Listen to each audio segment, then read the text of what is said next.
धूप ने पूरे शहर को झुलसा रखा था। हवा रुकी हुई थी और गर्मी ने जैसे हर सांस रोक दी थी। लेकिन वह आज भी रोज की तरह समय पर दफ्तर पहुंची। पूरा अबाया और नकाब ओढ़े उसका पूरा वजूद धूप में पिघलता हुआ भी कभी सुस्त नहीं पड़ा था। वो शहर की एक बड़ी कंपनी में डेटा एंट्री में काम करती थी। कम बोलने वाली और शांत स्वभाव की, जो सिर्फ अपने काम से काम रखती थी। भला की खूबसूरत, लेकिन कभी खुद पर कोई घमंड नहीं। वह हमेशा अपने आप को दूसरों से छुपा कर रखती थी, इसलिए किसी ने कभी उसका चेहरा नहीं देखा था। खूबसूरती से चेहरे पर नकाब की रखती थी, सिर्फ उसकी खूबसूरत सुनहरी आंखें दिखाई देती थी। पूरा दिन अपने काम में डूबी रहती थी। वो अपने टाइम पर ऑफिस पहुंची और पूरे मन से अपने काम में लग जाती थी। लेकिन ना जाने क्यों आज काम कुछ ज़्यादा ही रह गया था कि उसे सर उठाने का भी फुर्सत नहीं मिली। धीरे धीरे पूरा दिन बीत गया। सब लोग उठ चुके थे, एयर कंडीशन बंद हो चुके थे, सारा स्टाफ जा चुका था और इमारत लगभग धीरे धीरे सुनसान हो रही थी। जब उसने घबराहट से फाइलें समेटी और बैग उठाकर लिफ्ट की ओर दौड़ी। वो तेज कदमों से लिफ्ट के सामने पहुंची थी कि एकदम अचानक से रुक गई। सामने रिहान खड़ा था, उसका बॉस, एक गंभीर और बहुत ही कम बोलने वाला व्यक्ति था जो हमेशा फाइलों में डूबा रहता था। वह भी शायद देर से फारग हुआ था। बिना कुछ कहे वह भी उसी लिफ्ट में दाखिल हुई और लिफ्ट बंद हो गई। पूरी तरह कोशिश करती थी रिया से बचकर रहने की। जरूरी काम होता तभी उससे ऑफिस में जाती थी, वरना अपना सारा काम टाइम पर पूरा करके उसके ऑफिस के टेबल पर रख देती थी।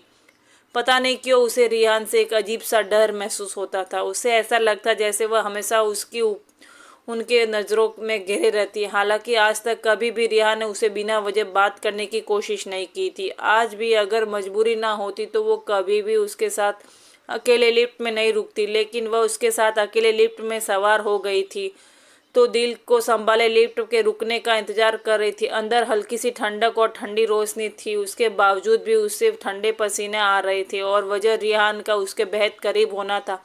हालांकि वह अपने मोबाइल पर बिजी था। वो मन ही मन दुआ कर रही थी कि जल्दी से ये लिफ्ट खुले और वह बाहर निकले। लेकिन शायद आज उसकी दुआ कबूल होने का वक्त नहीं था।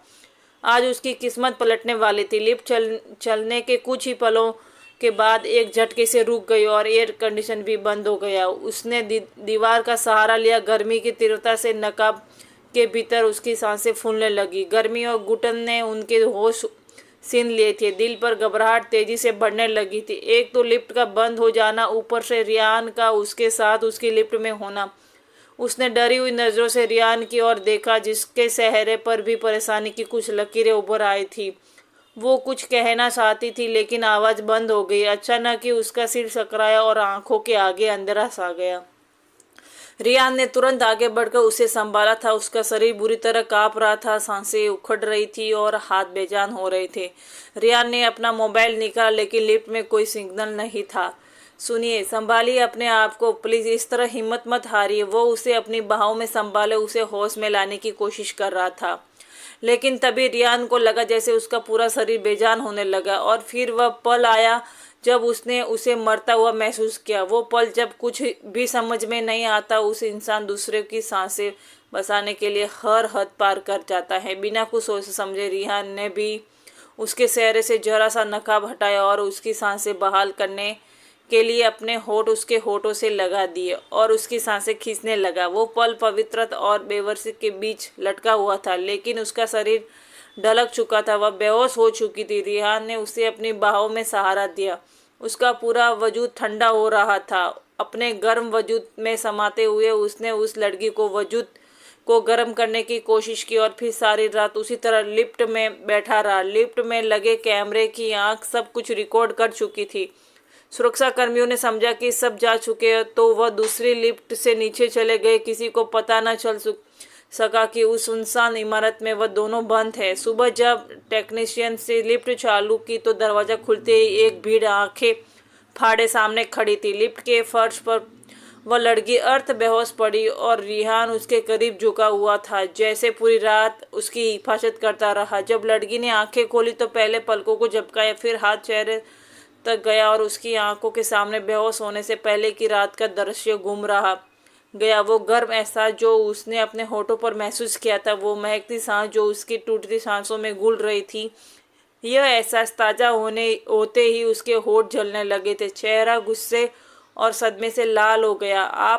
आपके आपने मुझे बेपर्दा किया। आपकी हिम्मत कैसे हुई मुझे हाथ लगाने की? रिहान ने जवाब देने के लिए मुंह खोला ही था कि उस लड़की ने एक झटके से उठाकर सबके सामने उसके चेहरे पर एक जोरदार थप्पड़ मार दिया। पूरा स्टाफ सन्नाटे में आ गया। वो बिना कुछ कहे अपना नकाब दोबारा उड़कर वहां से निकल गई और रिहान बस उसे देखता रह गया।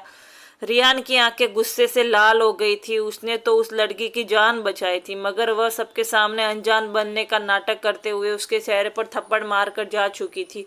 वो स्टाफ को नजरअंदाज करता हुआ गुस्से में तेज तेज कदम उठाता वहां से निकल गया। अपना नकाब ठीक करते हुए ऑफिस से बाहर निकल गई थी। उसकी आंखें गम और बेबसी की शिद्दत से भीग गई थी। जिस पर्दे और हिजाब के लिए वह अपने परिवार से भी अलग हो गई थी, आज उसी व्यक्ति ने कैसे पत्थर दिल बनकर उसे सबके सामने बेपर्दा कर दिया था, उसे छुआ था। उसकी सोच इस तरह जा ही नहीं रही थी कि उसके बॉस ने उसकी जान बचाई थी। वो तो बस यही सोच रही थी कि रिया ने उसके बेहोश पड़े वजूद का फ़ायदा उठाया था। हॉस्टल पहुंचते ही वह सीढ़ियां चढ़ती हुई अपने सिंगल रूम में पहुंची और दरवाज़ा अंदर से लॉक करते हुए बैग फाइलें टेबल पर पटक दी और खुद भी बेड पर ओदे ओदे मुंह गिर पड़ी। उसकी आंखों में बहते आंसू उसके गालों को भिगा चुके थे और उसकी नज़रों में 20 साल की उम्र से लेकर अब तक उसके सफ़र के बारे में जख्म घूमने लगे। उससे महसूस हो रहा था जैसे उस व्यक्ति ने उसकी 4 साल की कुर्बानियां पर पानी फेर दिया हो।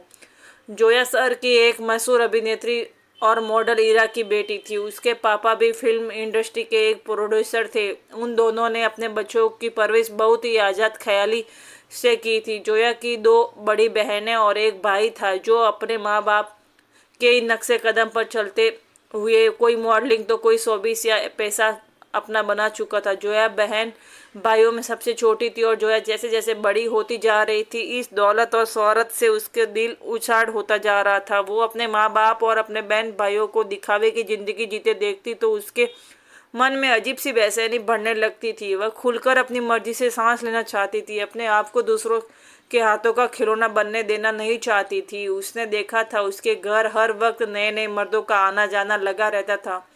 कोई उसकी माँ से मिलने आता तो कोई उसके बाप से, तो कोई उसकी बहनों से, तो कोई उसके भाई से। सबकी नज़रों में उसने सिर्फ और सिर्फ मतलब और हवस देखी थी, लेकिन उसकी माँ और उसकी बहनों की नज़र में ये उसका पेशा था, जिंदगी जीने का मॉडर्न तरीका था। ये सब करने में कोई बुराई नहीं थी। उसकी दोनों बहनें अपनी मर्जी से अपने बॉयफ्रेंड ऐसे बदलती जैसे कपड़े बदलते हैं। कहीं कहीं लड़कों के साथ वह लिव इन रिलेशन में भी रह चुकी थी। जैसे जैसे जोया बड़ी होती गई उसे ये बातें समझ आने लगी थी और उसे अपने ही घर वालों से घिन महसूस होने लगी थी।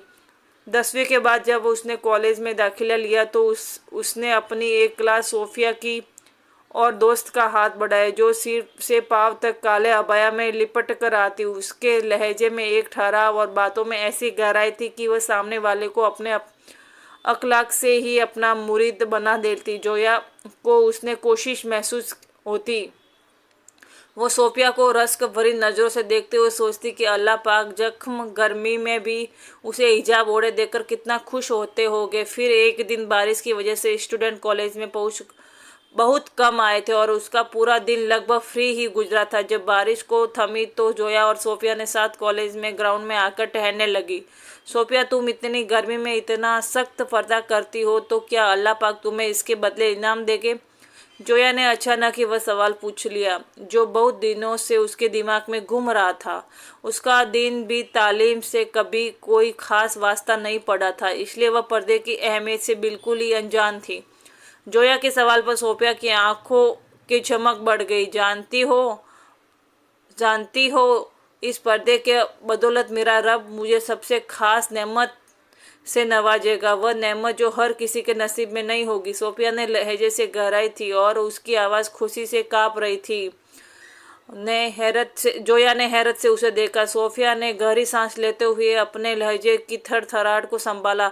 हजरत अनस बिन मालिक ने रिवायत की, रसूल अल्लाह सल्लल्लाहु अलैहि वसल्लम फरमा, क़यामत के दिन अल्लाह ताला अपने फरिश्तों से फरमाएंगे कि मेरी उन बंदियों को तलाश करो जिन्होंने दुनिया में सिर्फ मेरी रजा के लिए अपने चेहरों को छिपाया था। हालांकि वे हसीन थी, खूबसूरत थी, मगर फिर भी मेरे खौफ से, मेरी मोहब्बत से उन्होंने अपने हुस्न को छिपा लिया था, गंदी नज़रों को अपने ऊपर पड़ने नहीं दिया। आज मैं खुद उसके चेहरों से पर्दा हटा रहा हूँ ताकि वे मेरा दीदार करे। जोया हैरत से आंखें फैलाए सोफिया को देख रही थी, जिसकी आंखों से अब आंसू बहने लगे थे। सोफिया ने जोया की तरफ देखा और फिर आगे बोली, जिस औरत ने दुनिया में अपना चेहरा सिर्फ इसलिए छिपाया कि अल्लाह नाराज ना हो जाए, लोगों के ताने को सहा, दुनिया के फैशन को छोड़ दिया, गर्मी, परेशानी, तदकीद व बर्दाश्त की, तो क़यामत के दिन खुद अल्लाह ताला उसे अपने दीदार से नवाजेगी। जो लम्हा जब रब्बुल इज़्ज़त खुद चेहरे से पर्दा हटाएगा और फरमाएगा, ये मेरी बंदी, तुझे दुनिया में खुद को छिपाया था, आज तेरा रब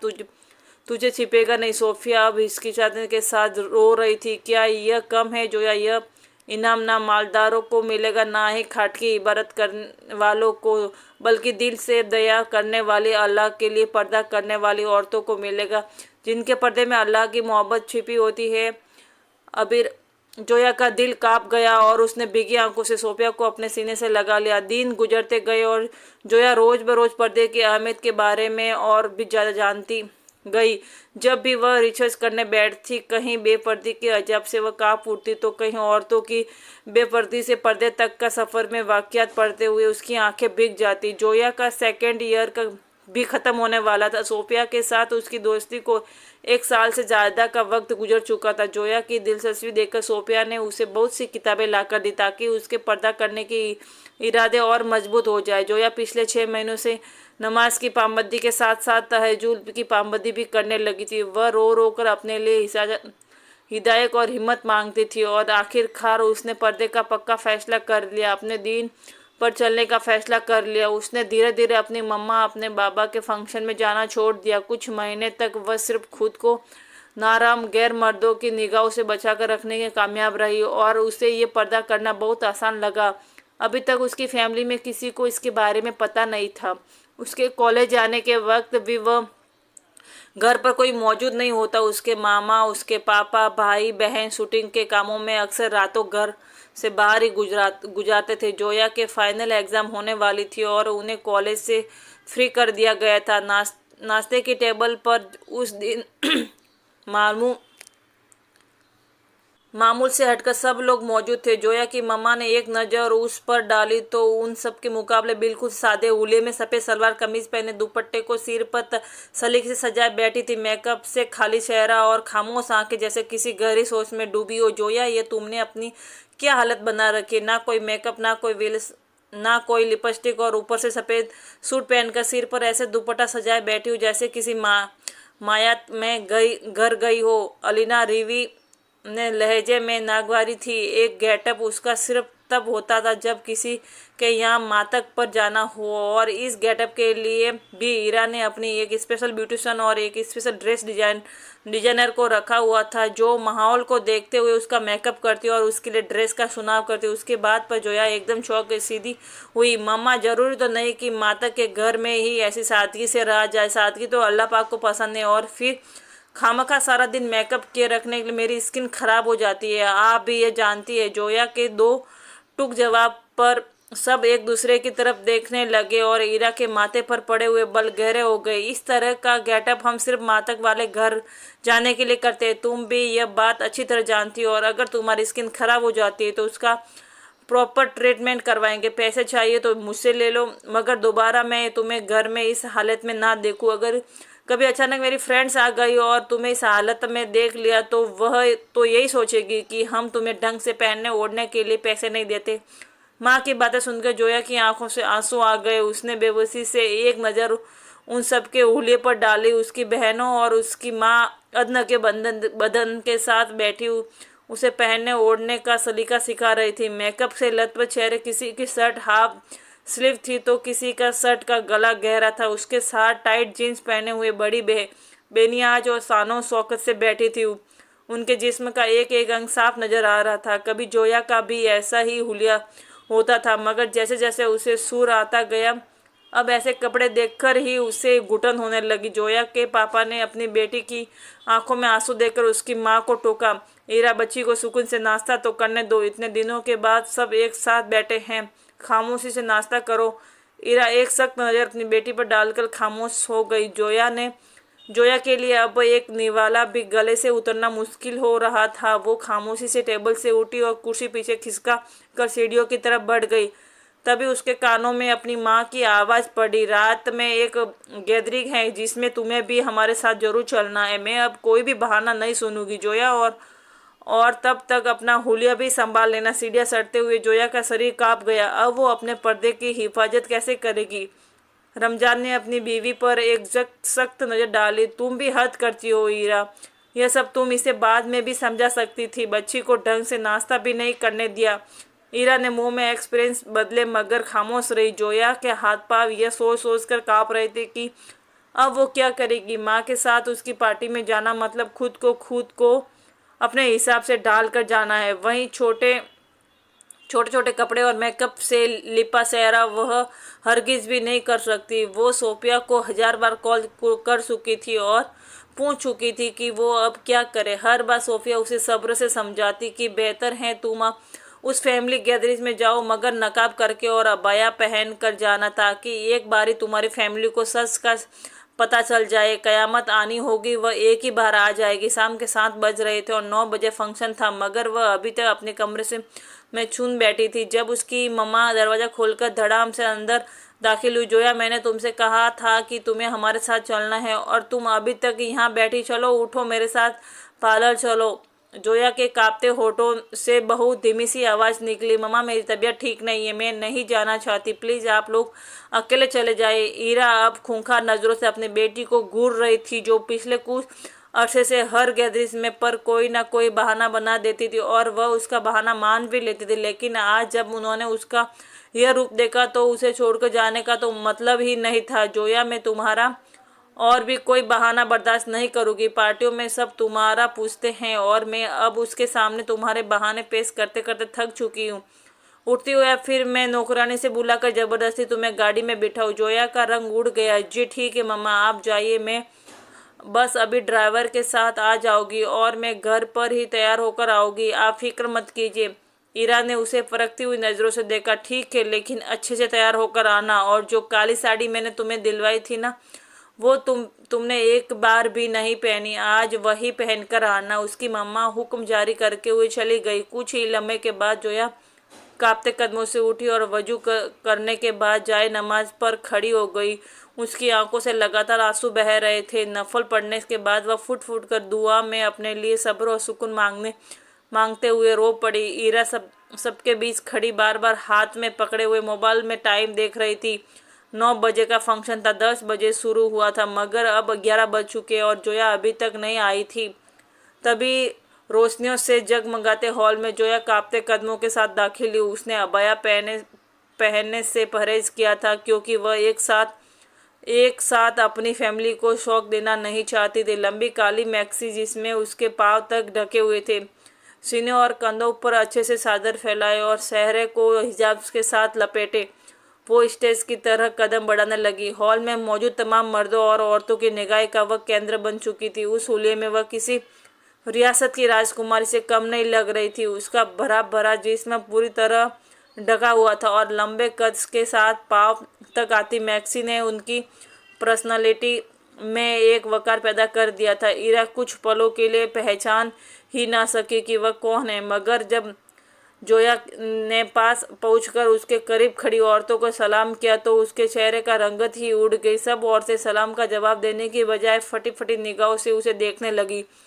जोया ने आसपास नजरें दौड़ाई तो सब एक दूसरे के कानों में कान जोड़कर सरगोशियां कर रहे थे। कुछ तजिया हंसी हंस रहे थे तो कोई उसे ऐसी नजरों से देख रहा था जैसे उन्होंने उसकी मानसिक हालत पर शक हो।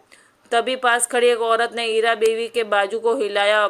उसे, ईरा, लगता है तुम्हारी बेटी कॉलेज जाने के बहाने मौलवियों से सबक लेने जाती हैं। उसकी इस बात पर पास खड़ी औरतों की दबी दबी हंसी ईरा के कानों में पड़ी। तो उन्होंने अपनी बेटी को बाजू से घसीटते हुए स्टेज से नीचे उतार लिया। तभी उसके पापा, जो कुछ ही फैसले मर्दों के बीच खड़े थे, हैरानी से उन्हें देख रहे थे, आगे बढ़े और जोया को पकड़ कर अपने पीछे कर लिया। ईरा ने पलट कर खूंखार नजरों से उन्हें देखा। ईरा, तुम अपनी बेटी को तमाशा क्यों बना रही हो?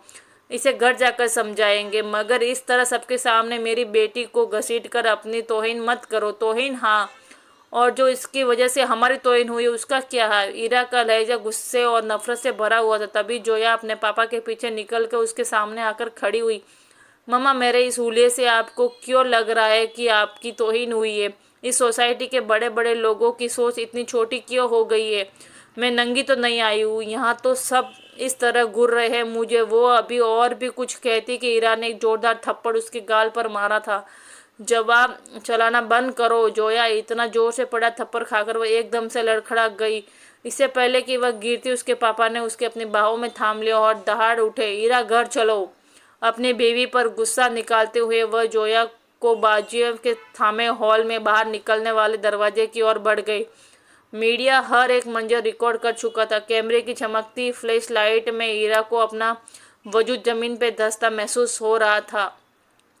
उन्हें यह सब अपनी तौहीन लग रहा था। फिर वह गुस्से से कदम उठाती हुई हॉल से बाहर निकल गई। घर पहुंचते उन्होंने जबरदस्त हंगामा खड़ा कर दिया, जहां जोया के पापा उसके ढाल बने रहे। कभी वह जोया को समझाने की कोशिश करते तो कभी अपनी बीवी को। उन्होंने फिर से अपनी बेटी को समझाने की कोशिश की कि वह ये चेहरे का नकाब ना करे, बेशक हिजाब करके, मगर चेहरा खुला छोड़े और कपड़े ऐसे पहने बहुत ज़्यादा आलिमा टाइट कि ना लगे। मगर अब जोया का सब्र जवाब दे गया। इतनी तौहीन तो शायद जीना करने पर भी इस घर में उसकी ना की जाती जितनी उसके पर्दे के फैसले पर की जा रही है। वो एक पल में भर के लिए अपनी माँ की आंखों में आंखें डालकर खड़ी हो गई। मम्मा, अगर मैं अपना जिस्म लोगों को निगाह में महफूज रख रही हूँ तो आपको ये जिल्लत लग रही है, या अगर ये इस सोसाइटी में यही जिल्लत है तो मुझे ये जिल्लत कबूल है। मगर मैं अब और अपना जिस्म लोगों के सामने पेश करके उनकी वहाँ समेटने नहीं चाहती। इससे बेहतर है कि मैं अपने रब से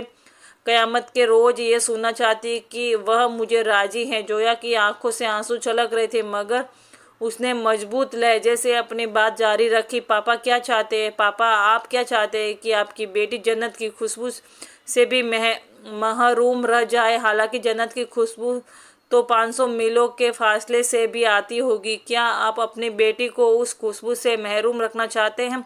जोया की हिचकियां बन चुकी थी और ईरा की जबान बंद हो गई, मगर अब भी उनके चेहरे पर नाखुशी थी। रमजान ने अपने सामने खड़ी अपनी बेटी को देखा। वह कब इतनी बड़ी हो गई उन्हें पता ही नहीं चला।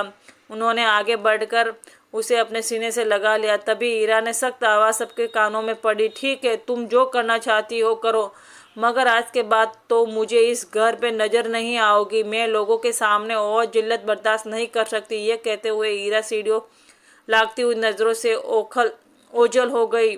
उनके दिमाग की सुई अब भी जिल्लत पर अटकी हुई थी। रमजान ने एक गहरी सांस ली और अपनी बेटी को कांपते वजूद को थपकी दी। अगले ही दिन जोया को हॉस्टल शिफ्ट कर दिया गया। रमजान अपनी बीवी के हाथों अपनी बेटी की और ज़्यादा तौहीन बर्दाश्त नहीं कर सकते और इसलिए उन्होंने ही जोया के लिए एक बहुत ही अच्छा हॉस्टल का इंतज़ाम कर दिया। ईरा जोया की सूरत भी नहीं देखना चाहती थी, इसलिए जोया ने दोबारा कभी अपने घर में कदम नहीं रखा। उसकी बहनों और उसके भाइयों को भी उसे कोई खास दिलचस्पी नहीं थी। सिर्फ उसके पापा थे जो महीने 2 महीने के बाद अपनी बिजी लाइफ से रूटीन में से वक्त निकाल के उससे मिलने आते। 1-2 घंटे उसके साथ घूमते फिरते और उसे वापस हॉस्टल छोड़ जाते, और फिर यह इकलौती खुशी भी उसके पास नहीं रही। अब उसे पता चला कि उसके पापा हार्ट अटैक की वजह से इस दुनिया से सल बचे। उस दिन वह सच में इस दुनिया में अकेली रह गई। वो बहुत रोई। खुद को पूरी तरह कवर करके वो अपने पापा को आखिरी बार देखने गई। उसका जी चाह वो अपने बाप के बेजान वजूद को लिपट लिपट कर रोए, लेकिन वह ऐसा नहीं कर सकी क्योंकि उसकी नज़र अपनी माँ और अपनी बहनों पर पड़ी, जो इस मौके पर भी चेहरे पर मेकअप किए और ब्रांडेड स्टाइलिश कपड़े सफ़ेद कपड़ों में वैसे बैठी थी कि नजाकत उसके हर अंदाज से साफ झलक रही थी। किसी की आंख में आंसू नहीं थे। वो अपने बाप की मौत पर कोई तमाशा नहीं करना चाहती, इसलिए वो अपने बाप को एक आखिरी नज़र देखकर वहीं से पलट कर आ गई और फिर उसने खुद को अपने अल्लाह के भरोसे छोड़ दिया। एक लंबा अरसा गुजर चुका था। पापा के इंतकाल के उसे बिल्कुल तनहा कर दिया था, मगर उसके रब ने उसका रिश्ता और भी मजबूत हो गया था। यूनिवर्सिटी से फ्री होने के बाद जब जोया ने शहर की एक बड़ी कंपनी में जॉब के लिए अप्लाई किया तो उसके ग्रेड्स की बुनियाद पर उसे बहुत आसानी से नौकरी मिल गई। मगर आज उसी कंपनी के मालिक की इस हरकत ने जोया को रूह तक को छलनी कर दिया था। उसे जितना खुद को बचा बचा कर रखा था, आज उसे ऐसा लगा कि जैसे उसका सब कुछ लूट चुका है। अचानक उसकी उंगलियों ने अपने होठों पर छुआ और वह स्पष्ट महसूस होने ही वह फुट फुट कर रो पड़ी। रिहान सर का एक मशहूर और नामी बिजनेसमैन था। उसके माँ बाप अमेरिका में सेटल थे, मगर वह हिंदुस्तान आकर बहुत कम अरसे में ही बिजनेस की दुनिया में अपना नाम बना चुका था। कमरे में मध्यम सी रोशनी और सिगरेट का धुआं फैला हुआ था। रियान घर आने के बाद से खुद को कमरे में बंद किए एक के बाद एक सिगरेट सुलगा रहा था। उसका दिमाग अब भी अपने चेहरे पर पड़े थप्पड़ की वजह से घूम रहा था। वो मामूली सी लड़की सारे स्टाफ के सामने उसे थप्पड़ मारकर चली गई थी। तभी रिहान के दिमाग में कुछ क्लिक हुआ और वह झट से उठकर साइड टेबल पर पड़ा मोबाइल उठा गया और एक नंबर डायल किया। थोड़ी देर घंटी बजने के बाद कॉल अटेंड कर ली गई और दूसरी तरफ से बड़े ही अदब भरी आवाज़ उसके कानों पर पड़ी। जो सर 15 मिनट के अंदर अंदर मुझे कल रात खराब होने वाली लिफ्ट की सीसीटीवी फुटेज भेजो और उनके सारे रिकॉर्ड ख़त्म कर दो। कठोर लहजे में हुक्म देता हुआ वह कॉल काट चुका था और ठीक 10 मिनट के बाद उसके मोबाइल पर नोटिफिकेशन आया। उसने झट से उसे खोलकर वीडियो प्ले की। सामने चलती वीडियो देखकर उसके चेहरे पर मुस्कान फैल गई। अब देखो अभी रिहान तुम्हारी ज़िंदगी में कैसे उलट पुलट करके रखता है। वो अपने दिल में एक प्लान बनाता हुआ खुद को रिलैक्स महसूस कर रहा था। अगली सुबह जोया उठी और नाश्ता करके फ्रेश होने के बाद वह ऑफिस के लिए तैयार हुई। उसने फैसला कर लिया था कि वह आज रिजाइन कर देगी। उसमें हिम्मत नहीं थी रोज रोज उस शख्स का सामना करने की जिसने उसके चरित्र के सारे घमंड को मिट्टी में मिला दिया था। अबया पहनकर नकाब करने के बाद उसने एक नज़र अपने हुलिये पर डाली और गहरी सांस भरती हुई कमरे को लॉक करने हॉस्टल से बाहर निकल गई। रियान शुक्र भरे अंदाज में अपने ऑफिस में टांग पर टांग रखे बैठा हुआ था। जोया का ही इंतजार कर रहा था, क्योंकि उसे मालूम था कि रिजाइन के बिना वह इस ऑफिस से जान नहीं छुड़ा सकती। इसलिए उसे यकीन था कि वह आज जरूर आएगी। जोया जैसे ही ऑफिस में दाखिल हुई, सारे स्टाफ की नजरें उस पर जम गई। सब उसे देखकर आपस में खरगोशियां करने लगे, मगर जोया मजबूत कदमों से चलती हुई रियान के कैबिन के सामने जाकर एक पल के लिए रुकी। उसने अपने कांपते सांसों को संभाला और कैबिन का दरवाजा खोलकर एक नज़र अंदर डाली, जहां रियान सुकून से टांग पर टांग सड़ाए कुर्सी के पीठ से टेक लगाए आंखें मूंदे बैठा था। मैं आई कम इन सर। उसके कानों में जोया की आवाज़ पड़ी तो उसने उसी पोजीशन में बैठे हुए उसे अंदर आने की इजाज़त दे दी। जोया कैबिन का दरवाज़ा बंद करती हुई मजबूत कदमों से चलकर उसके सामने आकर खड़ी हो गई। रियान ने आंखें खोलकर आईब्रोज कर उसे बैठने का इशारा दिया। जोया ने उसके घमंडी अंदाज पर मुठिया भी ली, मगर खड़ी रही। सर, मैं यहाँ बैठने नहीं आई हूँ, मैं रिजाइन करने आई हूँ। और रिहान हंसता चला गया और अपनी कुर्सी से उठा और उसकी तरफ बढ़ा और उसके पास आकर आगे की ओर झुका। मिस जोया, आपने यह गलतफहमी कैसे पाल ली कि सारे स्टाफ के सामने मुझ पर हाथ उठाने के बाद आपको चुपचाप रिजाइन करने इस कंपनी से जाने दूंगा। इसके साथ ही उसने अपना हाथ आगे बढ़ाकर उसके नकाब में लिपटे चेहरे को छूना चाहा। जब जोया एक झटके से पीछे हटी, सर आप अपने हाथ में रहकर बात कीजिए, और रही बात इस कंपनी को छोड़ने की तो ये मेरा जायज़ा हक है, मैं जब चाहूँ इस्तीफा दे सकती हूँ। आप मुझे मेरे इस हक से महरूम नहीं कर सकते। जोया का लहजा काट खाने वाला था और रियान एक ककार लगाने हुए फिर से उसकी तरफ बढ़ा। जोया पीछे हटती हुई कैबिन की दीवार से जा लगी। रिया ने उसके पास पहुंचकर दोनों हाथ उसके चारों तरफ दीवार पर रख दिए और उसके कानों में खरगोशी की। जोया, कल रात जो भी उस लिफ्ट में हुआ उसकी सीसीटीवी फुटेज मेरे पास है और उसी के दम पर मैं अपने आप से सारे जायक हक छीनने की सलाहियत रखता हूँ। तभी रिया ने एक हाथ दीवार से हटाकर उसके गाल पर अपनी उंगलियां फेरी। जोया का खून खरे उठा वो उसे धक्का देती हुई उसे दूर हुई। झूठ बोल रहे हो आप मुझे डराने की रीस ये सब कह रहे हो ना। रिया ने होठों की शैतानी मुस्कान और गहरी हो गई। फिर उसने टेबल पर पड़ा अपना मोबाइल उठाया और उसके सामने एक वीडियो प्ले कर दी। वीडियो के हर गुजरते सेकंड के साथ जोया की अपनी जान निकलती महसूस हुई। वीडियो में साफ दिखाई दे रहा था कि जोया को बेहोश होता देख रिया ने उसे अपनी बाहों में भर लिया था और फिर बहुत देर तक वह थोड़ी थोड़ी देर में उसके होठों को अपने होठों में लेते उसकी सांसें बहाल कर रहा था। यह देखकर जोया ने हाथ पांव कांपने लगे और उसके गाल आंसुओं से तर हो गए। उसकी रोती हुई आवाज़ रियान के कानों में पड़ी। क्या चाहते हैं आप? मैं इन महीनों की सैलरी भी नहीं लूँगी। प्लीज़ इस वीडियो को डिलीट कर दीजिए और मुझे रिजाइन। इससे पहले कि उसकी बात पूरी होती रियान ने उसकी बात काट दी।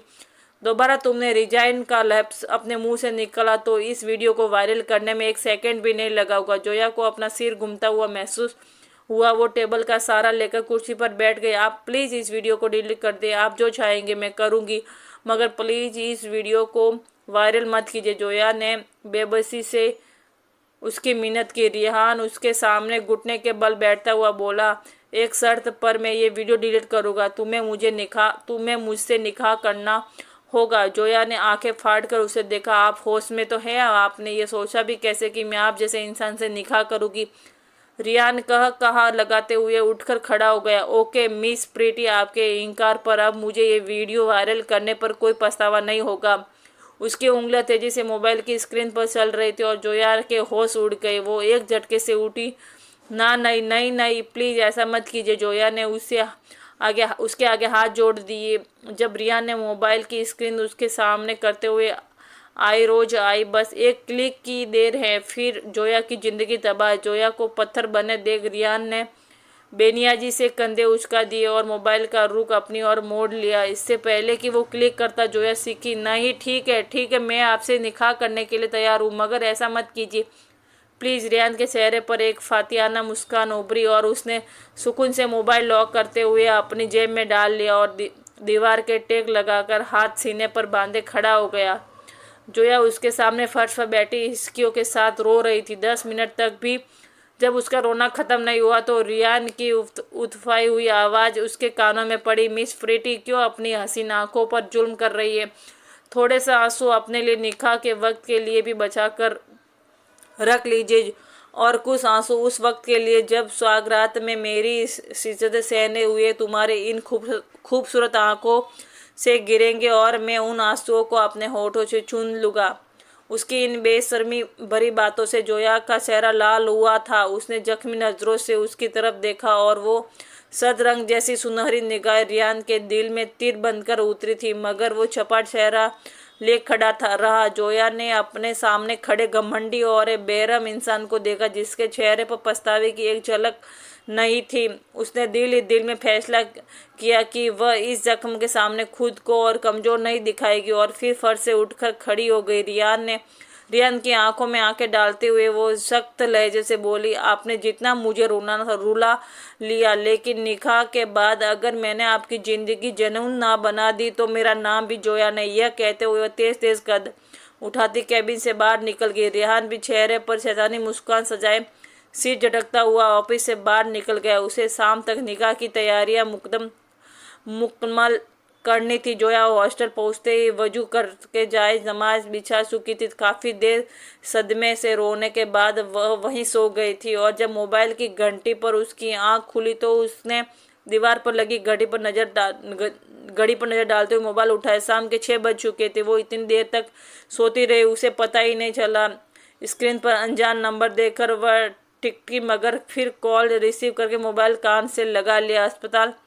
अस्सलाम वालेकुम, उसने आवाज़ में नींद में एक खुमारी थी। फ़ोन के दूसरी तरफ उसकी नींद से भरी आवाज़ सुनकर रिहान के होठों की मुस्कान और गहरी हो गई। मिस प्रीति, अगर आपकी नींद पूरी हो गई तो उठकर फ्रेश हो जाओ, मैं गाड़ी भेज रहा हूँ तो आपको पार्लर छोड़ देगी। 1 घंटे में हमारा निकाह है। रिहान के खास अंदाज में आवाज़ सुनकर जोया की आंखें पूरी तरह खुल गई। इससे पहले कि वह कुछ कहती कॉल डिस्कनेक्ट हो गया था। उसने गुस्से में मोबाइल को देखा और फिर उठकर वॉशरूम में घुस के नहा कर निकली तो बाहर गाड़ी आ चुकी थी। वो जानती थी कि विरोध करने का अब कोई फ़ायदा नहीं है, इसलिए खामोशी जाकर गाड़ी में बैठ गई। जोया को दुल्हन की तरह सजाया गया और फिर एक सादी सी तरकीब में बूने कहा बंधन में बंध गया। निकाह की तकरीब में रिहान ने जोया के लिए पर्दे का पूरा इंतजाम किया और किसी भी नाम हरम की नज़र उस पर पड़ने नहीं दी। निकाह के बाद औरतें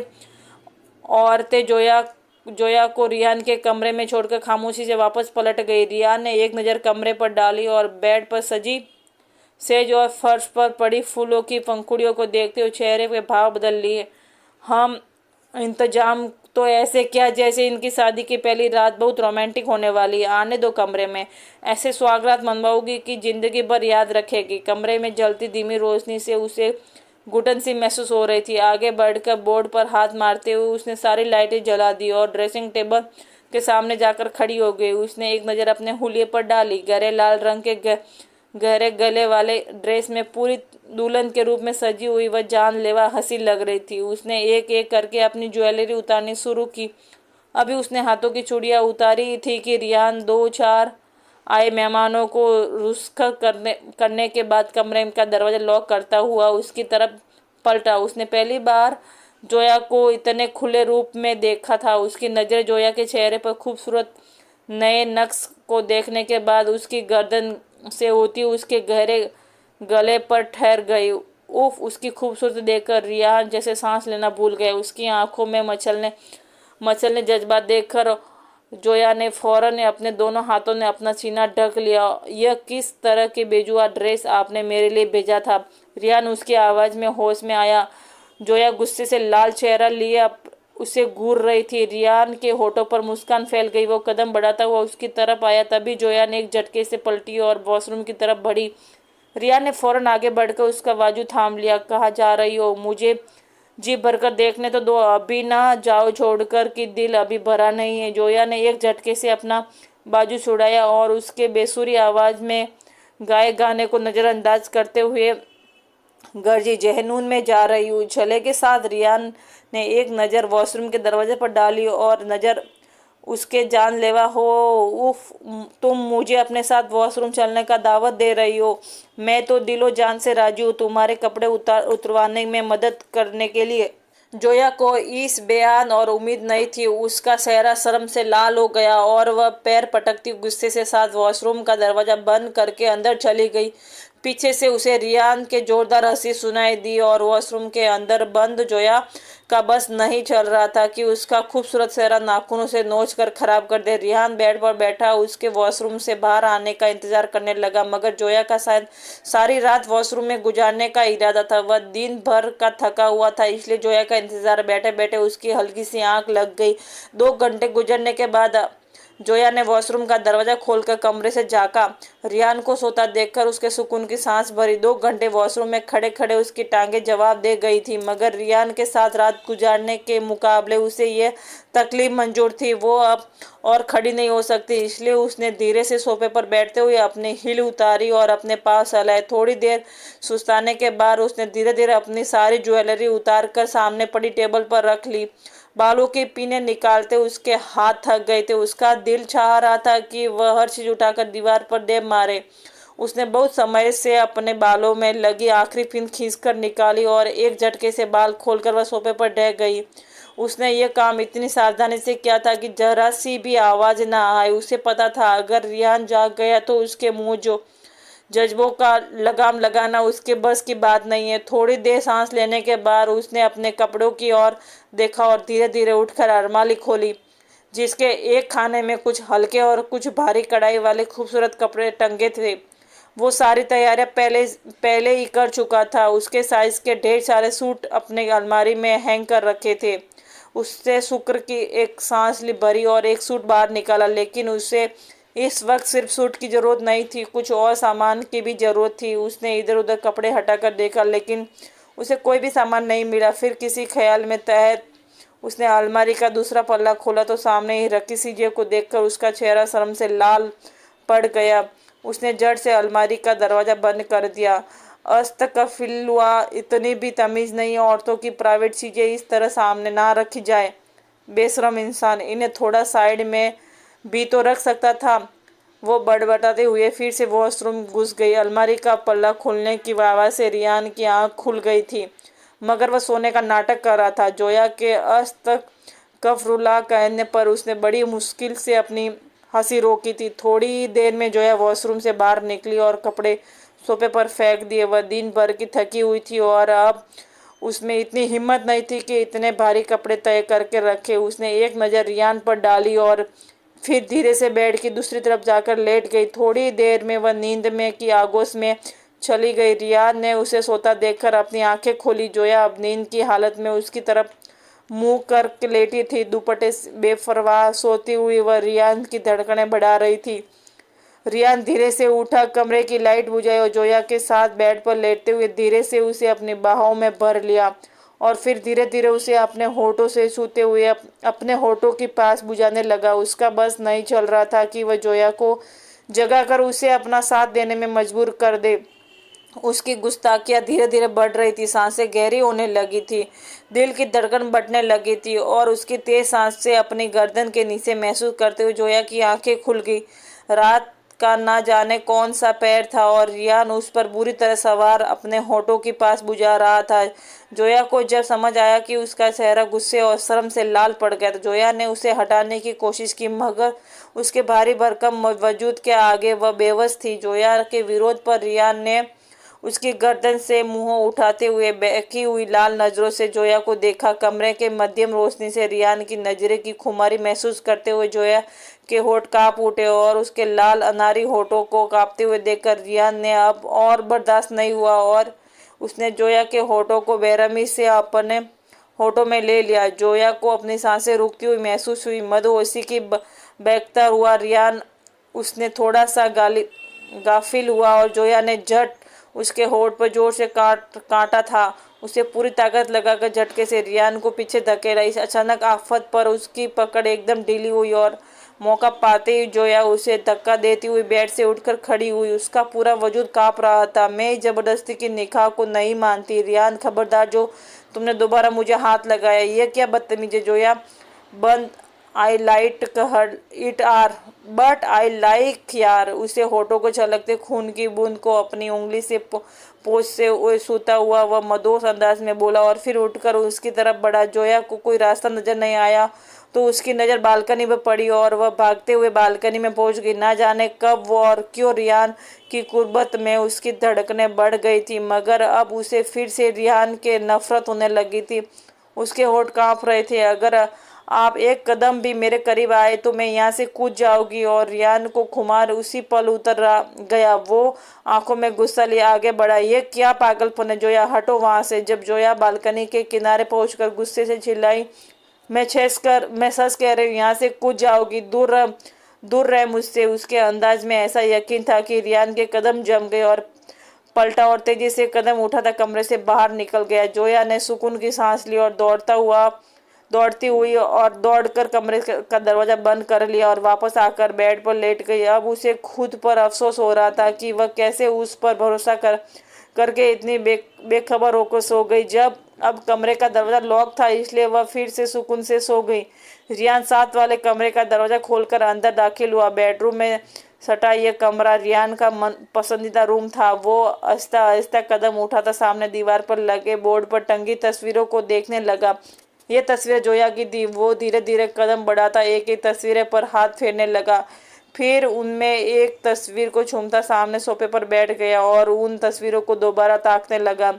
उसका दिल सुकून से भर गया। जिस लड़की को उसने शिद्दत से चाहा था वह अब उसके निकाह में थी और यही हकीकत उसके दिल को ठंडक पहुंचा रही थी। फिर वह सोफे की पीठ में टेक लगाकर आंखें मूंद गया। उसकी आंखों में अतीत का एक एक मंजर घूमने लगा। रियान ऑफिस में जोया के पहले दिन की उसकी नज़रों की हाय उसकी पाकीज़गी पर दिल का हार बैठा था। उसकी ज़िंदगी में बहुत सी पर्दे वाली लड़कियां देखी थी, मगर जो उसने जोया की नज़रों में देखी वह उसके लिए बिल्कुल नहीं थी। फिर वह अक्सर ही जोया पर नज़र रखने लगा। कभी ऑफिस में, कभी कैंटीन में दूर से उसकी तस्वीर खींच लेता। कभी वह उसके पास हाथ में मोबाइल पकड़ कर जाता और उसे ऐसे दिखाता जैसे वह मोबाइल पर टाइपिंग कर रहा है और जोया को काम के बहाने अपनी तरफ मोड़ता। और जब वो नज़रें उठाकर उसकी ओर देखती तो वह खामोशी से उस पल को अपने मोबाइल में कैद कर लेता और फिर घर आने के बाद घंटों तक सुनहरी आंखों में के गहरे में खोए रहता। वो उसके पर्दे और हिजाब की बहुत इज्जत करता था, मगर उस दिन लिफ्ट में उसकी सांसें अटकी देखकर उसकी जान पर बन गई थी। वह अपनी पसंदीदा लड़की को अपनी नज़रों के सामने मरते हुए नहीं देख सकता था। इसलिए जोया की जान बचाने के लिए उसे जो भी समझ आया उसने उस वक्त वही किया। और वो उसे सबके सामने बेहिजाब भी नहीं करना चाहता था, मगर उसकी वही आंख मगर और अगले दिन जोया की आंखों के साथ ही उसकी आंख खुली थी। तब तक सामने जुम खड़ा था और फिर जोया के थप्पड़ के उसे तोड़ कर रखा था। उसके लहजे में अपने लिए नफरत सहन नहीं हुई। उसे जोया की नज़रों में अपने लिए नफरत आज भी उसके दिल को जख्मी कर गई थी, मगर वह उसे कुछ समय देना चाहता था और अधिक जोर जबरदस्ती करके वो अपने से दूर नहीं कर सकता था। अगली सुबह सुबह पड़ रही थी। बारिश ने मौसम को खुशगवार बना दिया था। सुबह के 9 बजे जोया की कसम खाकर आंखें खोली और एक लंबी सी अंगड़ाई लेते उठकर बैठ गई। उसकी नज़रों में रात का मंजर घुमा, उसके गर्म तहकती सांसें और अपने होठों पर उसके होठों का जो जुनून स्पर्श याद करने का उसका दिल जोरों से धड़कने लगा। कितना बेशरम इंसान है। शर्म से लाल चेहरा लिए हुए उसने पलट कर दरवाजे को देखा जो अभी तक लॉक था, तो वह सुकून की सांस भरते हुए उठी और वॉशरूम में चली गई। रियान 1 घंटा पहले ही जाग चुका था। जोया के मूड को देखकर उसने बलि का फंक्शन कैंसिल कर दिया था और अब वो किचन में खड़ा अपनी नई नवेली दुल्हन के लिए नाश्ता बना रहा था।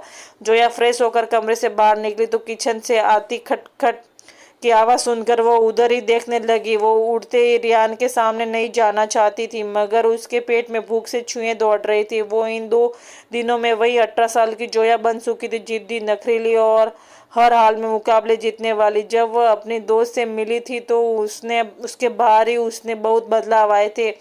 उसके बात करने का अंदाज बदला।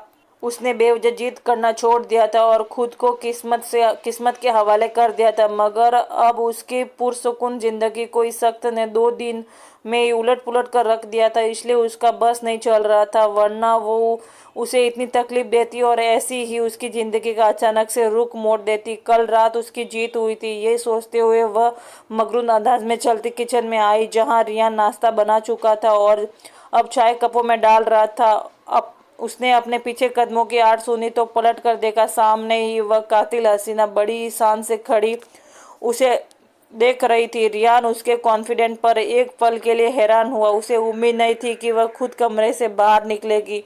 उसने एक कप उठाकर टेबल पर रखा और उसके इशारा करने से पहले ही जोया ने कुर्सी खींची और बैठ गई और चुपचाप नाश्ता करने लगी। रियान को धक्के पर धक्के लग रहे थे। उसकी शादी की पहली रात बर्बाद करके वह कितना सुकून में थी। वो भी कड़ी आंखों से उसे देखते हुए कुर्सी खींचकर बैठ गया। नाश्ते के टेबल पर खामोशी सा गई थी। रियान उसका मूड समझ नहीं पा रहा था, मगर उसे कुछ ना कुछ अंदाज हुआ कि शायद जोया को अपने रवैये का एहसास है, इसलिए वह चुप है। नाश्ता खत्म करके जोया ने चाय का कप उठाया और बाजू टेबल पर टिका चाय का घूंट भरते हुए रियान की आंखों में देखा। रियान जो नाश्ते की आखिरी कुरकुरा चबा रहा था, जोया के इस तरह देखने पर कुरकुरा उसके गले में अटक गया और वह बुरी तरह खांसने लगा। जोया ने कप रखते हुए गिलास में पानी डालकर उसकी तरफ बढ़ाया। वो उसे धक्के पर धक्के दे रही थी। कल तक जो जोया उसके सामने रो रही थी, गिड़गिड़ा रही थी, आज उसके बदले अंदाज रियान के लिए पसाना मुश्किल हो रहा था। रियान ने पानी का गिलास पकड़ा। जब उसकी खांसी कुछ बेहतर हुई, इसने जोया की तरफ देखा। जोया, तुम्हारी तबीयत तो ठीक है? जोया हल्का सा मुस्कुराई। मेरी तबीयत तो बिल्कुल ठीक है, मगर आप मुझे ठीक नहीं लग रहे। वो तजी अंदाज में कहती हुई कुर्सी धकेल कर उठी और वापस कमरे में चली गई। रिहान अभी तक वहीं पागलों की तरह बैठा था। जोया कमरे में पहुंची तो उसके होठों पर विजय मुस्कान थी। वो निगाह हुई निगाहों में उसे घायल कर आई थी। रियान, यह तो कुछ भी नहीं है, अभी मैं तुम्हें इससे भी बड़े झटके दूंगी, तुम्हारी सांसें उखेड़ कर रख दूंगी। कल रात रियान के चेहरे पर अपने लिए परेशानी देखकर उसके हाथ रियान की कमजोरी लग गई थी। उसे कुछ हद तक महसूस हो चुका था कि रियान सब सह लेगा, मगर उसका दूर जाना वह बर्दाश्त नहीं करेगा। मगर वह रियान के इस अंदाज को सिर्फ उसकी हवस समझ रही थी। वो नहीं जानती थी कि रियान तब से उसके इश्क में गिरफ्तार है, जब उसने सिर्फ जोया की आंखें देखी थी। वो अब सिर्फ रियान के घर से बाहर जाने का इंतजार में थी। उसका इरादा था कि रियान के जाते ही वह इस घर से और उसकी ज़िंदगी से हमेशा के लिए निकल जाएगी। मगर किस्मत को तो कुछ और ही मंजूर था। सुबह से शाम हो गई मगर रियान घर से बाहर नहीं गया। उसे अब कोफ्त हो रही थी। वो कहीं बार देख चुकी थी मगर साथ वाला रूम अभी भी वैसे ही बंद था। सुबह रियान नाश्ता करने के बाद उस कमरे में गया और अब तक नहीं निकला था। पता नहीं कौन सा खजाना रखा है इस कमरे में जहाँ से निकल ही नहीं रहा है। वो धीरे धीरे बड़बड़ाई। रियान जो ठीक से रात को सो नहीं पाया था फिर से उस रूम में आकर जोया की तस्वीरें देखते देखते कब उसकी आंख लग गई उसे पता ही नहीं चला। उसकी आंख खुली तो शाम के 6 बज रहे थे। वो झटके से बैठ के उठा और इतनी देर तक कैसे सोता रह सकता है। कमरे का दरवाजा खोलकर धमाके से जोया के रूम में दाखिल हुआ। उसे ख्याल आया कि वह अब तक सो रहा होगा तो जोया ने कुछ नहीं खाया होगा। वो जोया के बेड पर लेटी हड़बड़ा कर उठी। क्या हो गया है? कौन सा तूफान आ गया है? आराम से नहीं आया जाता? जोया दिल पर हाथ रखे अब उस पर गुस्सा निकाल रही थी। रियान ने उसकी बात को नजरअंदाज किया। जोया, तुमने खाना खाया? मैं सो गया था, मुझे पता ही नहीं चला कि तुम दोपहर से भूखी बैठी हो। मैं अभी खाना लाता हूँ तुम्हारे लिए। इससे पहले कि वो मुड़ता जोया की आवाज़ उसके कानों में पड़ी। मैंने खाना खा लिया है, आपकी मोहताज नहीं हूँ। अल्हम्दुलिल्लाह मेरे हाथ पाँव सलामत है, खुद बनाकर खा सकती हूँ। उसकी बात सुनकर रियान ने ठंडी सांस भरी। उससे अच्छा लगा कि जोया ने इस घर को अपना घर समझने हुए खुद से खाना खा लिया। वो चलता हुआ उसके पास आया और उसके सामने बेड पर बैठ गया। उसकी आंखें नींद से खुमार से अभी भी लाल थी। जोया ने उसे बैठता देखकर झट से अपनी आंखें सिकोड़ ली। जोया के इस इतना सिमटते पर रियान तब गया। अभी थोड़ी देर पहले उससे जोया पर प्यार आ रहा था। गुस्से से लाल हो गया है। क्या हो गया है? पति हूँ तुम्हारा, कोई गैर नहीं। पति हो गया आप, लेकिन अपने ख्यालों में मैं बता चुकी हूँ कि मैं इस जबरदस्त निकाह को नहीं मानती, इसलिए मुझसे दूर रहिए। जोया के दो टूक जवाब पर रियान ने उसे टांगों से खींचकर अपने करीब किया। और अगर दूर ना रहूं तो तुम्हारे बहुत करीब, बहुत करीब, बहुत करीब, इतना करीब कि तुम्हारे वजूद में उतर जाऊं। तो रियान ने उसके कान में खरगोशी की और फिर उसके होठों पर उसकी गर्दन पर रख दी। जोया को कुछ समझ नहीं आया और तो उसने साइड टेबल पर पड़ा गुलदान उठाकर उसके सर पर दे मारा। रियान जो बुरी तरह से उसमें खोया हुआ था अब पीछे हटकर अपने सिर पर हाथ रख के फटी फटी निगाहों से उसे देख रहा था। उसे बिल्कुल भी यकीन नहीं था कि जोया उस पर इस तरह हमला भी कर सकती है। उसके सिर पे खून उबल कर निकल रहा था। उसका इतना खून बहता देख अब जोया के हाथ पांव भी कांप उठे थे। ये उसने क्या कर दिया था? वो तुरंत रियान की तरफ बढ़ी। आई एम सॉरी रियान, मैं ये नहीं करना चाहती थी मगर आपने मुझे मजबूर किया। रियान का हाथ खून से रंग चुका था मगर वो दहाड़ा। क्या कहना चाहती हो तुम? मैं दरिंदा हूँ, जंगली हूँ, जो तुम्हारे शरीर का भूखा हो? तुम मेरी पत्नी हो जोया और तुमसे सुकून लेना मेरा हक है। मैंने निकाह भले ही तुमसे जबरदस्ती किया हो मगर दिल से किया है। देखना चाहती हो मेरी दरिंदगी? तो उठो चलो। उसने उसे बाजू से पकड़कर घसीटा और दूसरे कमरे में का दरवाजा खोलकर उसे कमरे में खींचा। सामने लगे बोर्ड की तरफ इशारा किया जिस पर खूबसूरत लाइटिंग से मिस प्रीटी लिखा हुआ था। यह देखो, यह है मेरी हब्स, यह है मेरी दरिंदगी। हाँ, यह है वो मोहब्बत जिसकी तुम्हारी नज़र में कोई अहमियत नहीं है। 2 सालों से तुम्हारे इश्क में तड़प रहा हूँ। 2 सालों से मैंने शादी से पहले तुम्हारा चेहरा नहीं देखा मगर मेरी मोहब्बत हवस होती अगर मेरी मोहब्बत हवस होती तो तुम मेरे निकाह में यहाँ मेरे सामने नहीं होती बल्कि ऑफिस के उसी कैबिन में। उस दिन जब तुम मेरे सामने गिड़गिड़ा रही थी तो तभी तुम्हारे वजूद को फ़ायदा उठा सकता था मगर मैं ऐसा नहीं किया क्योंकि मैं तुम्हें इज्जत से अपनाना चाहता था। रियान लगातार चिल्ला रहा था।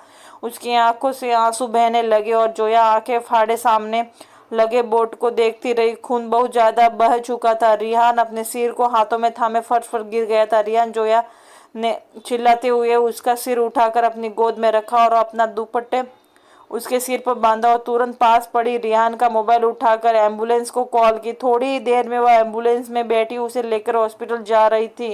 वो लगातार रो रही थी। रियान की उकड़ती सांसें उसकी जान ले रही थी। उसने सच में अपने कहे के अनुसार उसकी सांसें उखाड़ दी थी। हॉस्पिटल पहुंचने के बाद उसे इमरजेंसी रूम में ले जाया गया। कुछ घंटों के बाद डॉक्टर को रूम से निकलते देखकर वो उसकी तरफ भागी। डॉक्टर, मेरे हस्बैंड कैसे है? वो ठीक तो हो जाएंगे ना? जोया इसके सही से रो रही थी। जब डॉक्टर ने उसे तसल्ली दी, फिक्र मत कीजिए, खून बहुत बह चुका है, मगर समय पर खून मिलने से हम उसकी जान बचाने में कामयाब हो गए। कुछ ही घंटों में उन्हें होश आ जाएगा तो आप उन्हें मिल सकती है। डॉक्टर की बात सुनकर जोया की सांसें बाहर हुई और वह भागती हुई प्रेयर रूम में चली गई। वजू करने के बाद उसने शुक्राने की नफल अदा किए और दुआ में वह बहुत देर तक अपने रब से माफ़ी मांगती रही। वो ये बात कैसे भूल गई कि निकाह जैसा पाक रिश्ता कभी भी अल्लाह पाक की रजा के बिना नहीं जुड़ सकता। उसने अपने शौहर के साथ साथ अपने रब को भी नाराज कर दिया। फिर वह जाया नमाज समेटती उठकर खड़ी हुई। रब को वह मना चुकी थी, मगर शौहर को मनाना अभी बाकी था। हॉस्पिटल के कमरे में दाखिल हुई तो रियान अभी तक आंखें बंद किए लेटा था। वो धीरे धीरे चलते उसके बेड के पास पड़ी चेयर पर बैठी, कांपते हाथों से रियान के हाथ को थामा और उस पर अपने होठ रख दिए। रियान उसका नाम पुकारते हुए उसकी हिचकियां बंद गई। रियान जो होश में आ गया था, मगर आंखें बंद किए लेटा हुआ था। जोया के इस नरम स्पर्श पर उसने आंखें खोली। जोया ने आंसुओं से भरी आंखें उठाई तो रियान उसे ही देख रहा था। आज पहली बार जोया ने उन आंखों और उन चेहरों की खूबसूरती को महसूस किया था। उसे रियान के हाथ को अपने गाल से लगाया। रियान, मुझे माफ़ कर दीजिए, मैंने आपको बहुत गलत समझा, आपकी मोहब्बत पर शक किया, मैं आपकी गुनहगार हूँ, मुझे माफ़ कर दीजिए। जोया की एक बार फिर से हिचकियां बंद गई थी। उसके आंसू रियान के दिल पर गिर रहे थे। उसने अपनी उंगलियों से जोया के आंसू साफ किए। मिस प्रीति, कितनी बार समझाना पड़ेगा कि अपने इन प्रीति आंखों को जुल्म मत किया करे। रियान की होठों पर हल्की सी मुस्कान थी। रियान, आपने मुझे माफ तो कर दिया। जोया उसकी बात को नज़रअंदाज करते हुए आंखों में हैरानी लिए उसके खुशगवार लहजे से देख रही थी। बंदा कौन होता है माफ़ करने वाला? हमारी मैसेज ने हमें हमारा शौहर मानकर उल्टा हम पर एहसास किया है। जोया इस कदर नरमी और मोहब्बत पर शर्मिंदा हो गई। फिर उसने उठकर रियान के माथे और फिर गालों को चूमा।